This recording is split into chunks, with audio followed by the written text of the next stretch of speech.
என்ன challenge? Sugar R salt. ஒரு டம்ளர்ல சுகரும் ஒரு டம்ளர்ல சால்ட்டையும் மிக்ஸ் பண்ணிடுவோம்.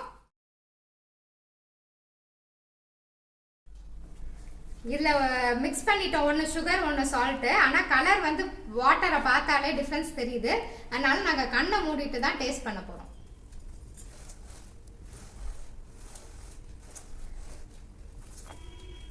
One or two?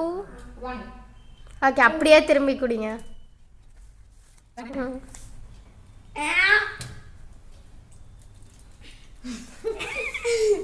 வேன்லேயே எனக்கு சுகர்னு எனக்கு தெரிஞ்சு போச்சு. ஸோ சால்ட் வந்து சஞ்சீவுக்கு வந்திருக்கு இந்த தடவை. அன்லக்கி நான் தான் லக்கி இந்த தடவை. நீங்க கொஞ்சம் குடிச்சு பாருங்க. இது சுகர் வாட்டர் இல்ல, இது சுகர். ஆமா ஆமா ஆமா, இதான் சுகர்.